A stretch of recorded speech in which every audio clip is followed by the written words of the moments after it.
Welcome to the podcast editing and support show. My name is Dave. Are you ready? Are you ready? Let's go. We're going to start the episode right now. Happy to have you here. Let's do this. Hey, welcome back to the podcast. Glad to have you here.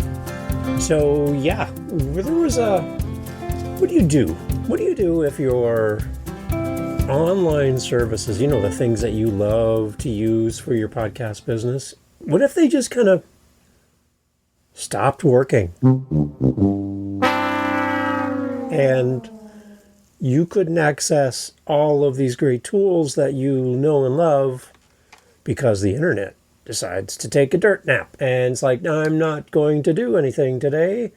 I am the internet and I can do whatever I want. Well, this very thing happened on Monday, October 20th, 2025, where a disruption started around 7:11 in the morning around a data center in Northern Virginia, one of the oldest and largest facilities for the Amazon Web Services. A lot of the internet is based on this. Interesting that Amazon is the one. But yeah, there was this big outage that happened, and it was triggered by some kind of faulty update around a bunch of technical mumbo jumbo that I don't even care to read. But anyways, the outage actually outraged, and affected millions of users. And many popular platforms like Snapchat, Reddit, Fortnite, Venmo, and a bunch of other services. They were fully restored by late afternoon the same day, but there was a backlog which remained for hours. And a lot of apps and websites went offline or malfunctioned during this outage. I was clicking buttons and nothing was working. I'm like, what is wrong? Reset my computer, do all the things that IT would say. Have you restarted your computer? I did all that stuff, right? And still things weren't working. I'm like, this is really weird. And then it came out that this happened. And I'm listening to podcast editors who use some of these online tools for their editing. Online tools that anybody could use. And the over-reliance on these tools to do what they've done. And I heard one podcast editor talking about this situation, and in their terminology, they said it was like going back to caveman days for their editing and for their services to their clients. They had to go back to the old days, whatever that is, to maintain service levels, get projects done, meet their clients' expectations, deadlines, because all of these automated online tools that they use weren't working. And that's made me chuckle a little bit because I have a different path for my services, which has been insulating me to a large extent from an outage like this one that happened in October. And I was fine. There's a couple things that were annoying, but for the most part, I could do everything that I need to do to meet my clients' expectations. And there's one simple reason for that. And that's what I want to talk about here. So are we overly reliant on automated tools, web-based editing solutions? And are we basically building our business on rented land? Haha, interesting. Let's talk about this. One of the lessons we teach podcasters is don't build your entire ecosystem on rented land. And we usually refer to that term towards social media. So don't build your whole business on Facebook. Don't build your whole business on YouTube. Don't build your whole basis on Instagram. Don't build it all on TikTok or Twitter, which is now X. There's a tendency for people to build their communities and the hub of what they do on social media. But we don't own social media. We don't own the platform. And they can delete us and all of our work with one click of a button. Everything you've done, everything you built, all of your connections in your community, gone, poof. for any number of reasons or no reason at all. And we encourage our podcasters to own their own website, own their own community, get email newsletters, get connection with your audience outside of the confines of social platforms, because we don't own them. But we own our own domain, and we own our email list, and we own a connection with our audience through off-platform alternatives. But when it comes to people who do editing for people as podcast editors, we build, for the most part, what I'm hearing, what I'm understanding is there's a lot of editors who don't have an off-platform, off-internet-based cloud solution process. Everything is built on their reliance for these services. And when there's an outage, and trust me, this isn't going to just be a one-time event. When there's an outage like this, they are completely handcuffed and have to go back to the ways they used to do things. And what I found arrogant was the term caveman. Now, I don't know there's any cavemen that listen to this show, so I don't think I'm insulting anybody, but how dare you call anyone who doesn't do things your way a caveman, and the process caveman-esque? Because I kind of didn't like to hear somebody say that. I build my business. Yeah, of course I'm using the internet, but I build my business offline. And now there's editors that are going to hear me say this, and they'll be chuckling in their expensive pumpkin spice lattes right now. I use Audacity for my editing. I can edit podcasts irregardless of internet connection, as long as I have the files to start with. So I do need internet for that. As long as I have the files, I'm not connected at all during my editing process. I can fly through edits whether the internet's up or down. As long as it's on my desktop computer, I'm fine. Now, a lot of people are like, Audacity is childish, it's old, it's not pretty, whatever. But it works. And there's a lot of big shows that actually use Audacity, so the arrogance there as well, that, well, you're not using this fancy digital audio workstation, this DAW. You're using an old antiquated DAW. Audacity sucks. It's terrible. Right?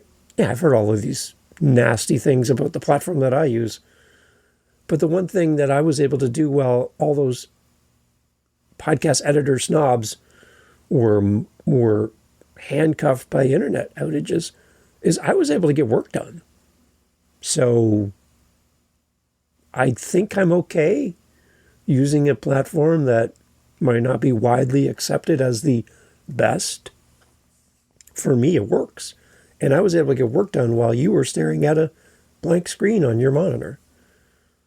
So call me caveman if you wish, but I would like to be a productive caveman than a unproductive, monitor staring, pulling out your hair, if you have any, podcast editor who doesn't know what to do because the computer doesn't work and my internet's down.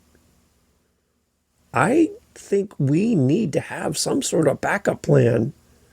Like, I don't use Riverside, I don't use Descript, I don't use tools that automate everything that I do. There's a couple reasons why. First is my clients could do that themselves. They don't need me. If everything is cloud-based and one click and make my shorts and do this and do that, they don't need me. They don't need my help. So why feed the machine that makes my business and services redundant? That seems to be counterproductive for an editor to be basing your business on a platform that you don't own. An outage can knock you off, and you're building your business on rented land. I think the true experts are the people who know how to build something when things are not easy. So let's take let's get outside of podcast editing and support for a second. Let's go to a builder. You have a builder who has every possible resource, every new tool, resources, unlimited power, everything that you need on the job site to build a house. And then you have a person who has wisdom, knowledge, basic tools, who can build an equally beautiful house, but in the middle of nowhere with very little resources, but can still produce. Who do you feel when you compare the two to be someone who has really leaned into their craft and can produce? The one that has everything as long as everything is available? Or the one that has very little to nothing, but can still produce something beautiful with limited resources, just skill, talent, ability, history, knowledge, and the ability to turn something great out of a limited resource-driven situation? Who would you rather go with? For me, I would rather go with the person who can build something for me, whether they have everything or nothing. That's the true builder. That's the expert for me, and that's the one I would hire. I'm a guitar player. I have 9 guitars. So it's the same amount of podcasts that I have guitars. I have 9 guitars. Now, there's a difference between an acoustic guitar. Those are the big fat ones with a hole in the middle that you'll see at any type of campfire. And then there's my electric guitars that can make a lot of noise, but need a lot of power and a lot of tools and a lot of setup. And they're finicky, they're temperamental, but, oh, wow, they sound good with all the right stuff. They sound great, but unplug them, they sound terrible. Like you can't, there's nothing to them. They're not the same as an acoustic guitar. When I think of music, I think the value and the power of a song is a song that can be played with the least amount of production. Stripped down to just acoustic around a campfire. Those are the songs that resonate, they connect, they translate to a lesser environment without the big stage, big lights, and loud sound systems, multiple amps and effects.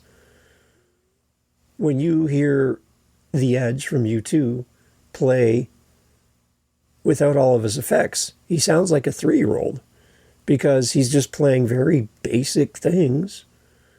But because of all of his effects, they make him sound like a giant. When we talk about building our podcast editing and support business, when we build everything that we do on all the fancy tech stuff, we become heavily reliant on those tech things to serve us and to be there when we need them. But we forget what it's like to play the acoustic guitar.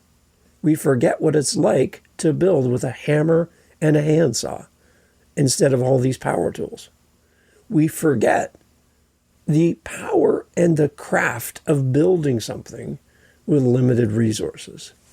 So my fear and my caution for you as a creator, as a podcast editing and support person, is to make sure that you're insulating yourself from future outages like what we just had in October by coming up with something to help you plan for these events. Because the people I'm hearing that are complaining and moaning about how hard it was to click a button and have to do everything manually. Oh my gosh.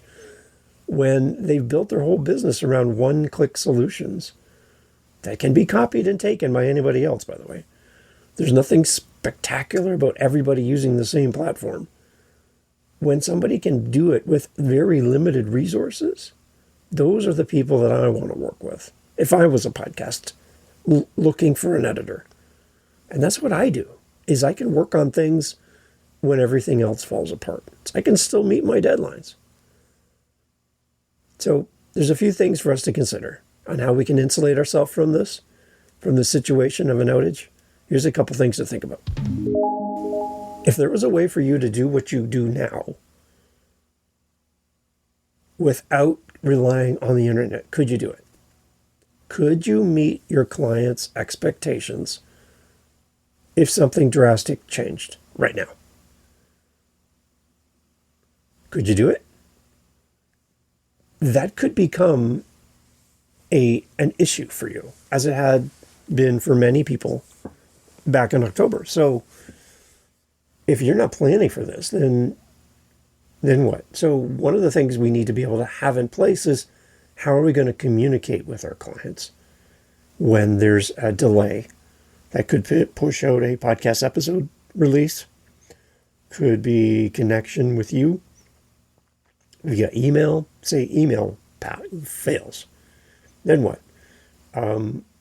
If you only communicate on Facebook and Facebook goes down, then what? Like, there's a lot of different things that can happen, but we have to have a different way, a backup way to communicate with our clients. First step. So I would say email doesn't work, then text, phone, like actually calling people. Do we have contact information for our clients? Where is it? How accurate it is? Is it up to date? How can we reach our clients and people around us when they're unreachable because of internet outages? Where are we backing up our files? Where are we putting things where they're accessible to us when the internet's not accessible, when there's an outage? And then I guess going back to what I've already mentioned, but are we over relying on online tools like Riverside and Descript and all these other things to do the work that we used to do manually, but we no longer do, because we've replaced our heavy lifting with easy clicks and tools that do things automatically for us?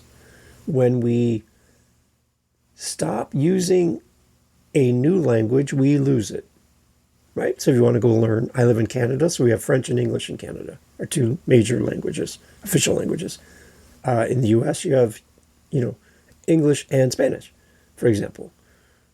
So when you learn a new language, it's really only going to stay in your brain if you use it.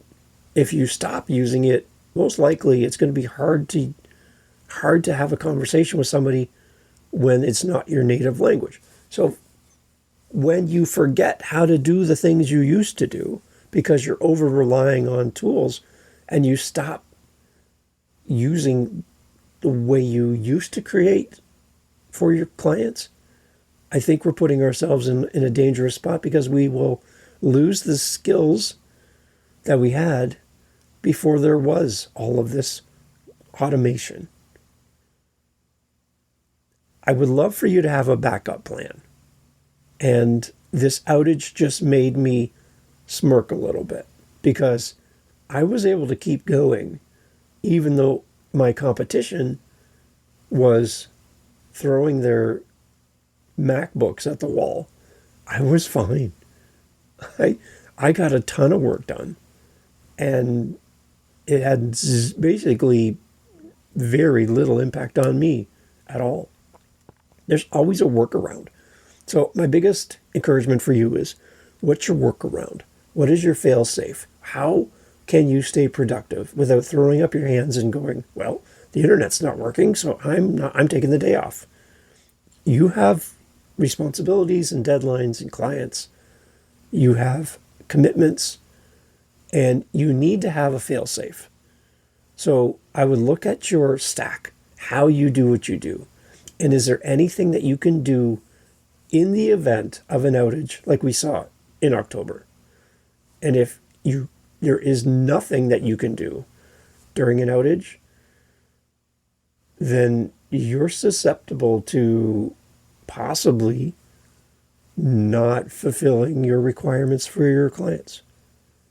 So keep it in mind. Be aware.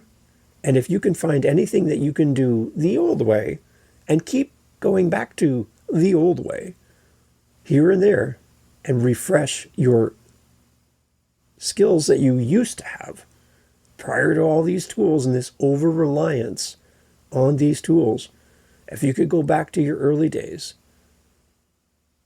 it might serve you. So keep it in mind.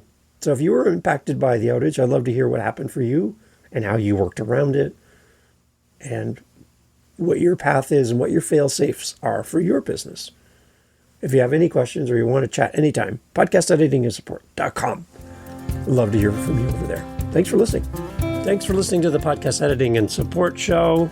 Visit us at podcasteditingandsupport.com, podcasteditingandsupport.com. We would love to help you find a great podcast editor, or if you want to hire us, we would love to work with you.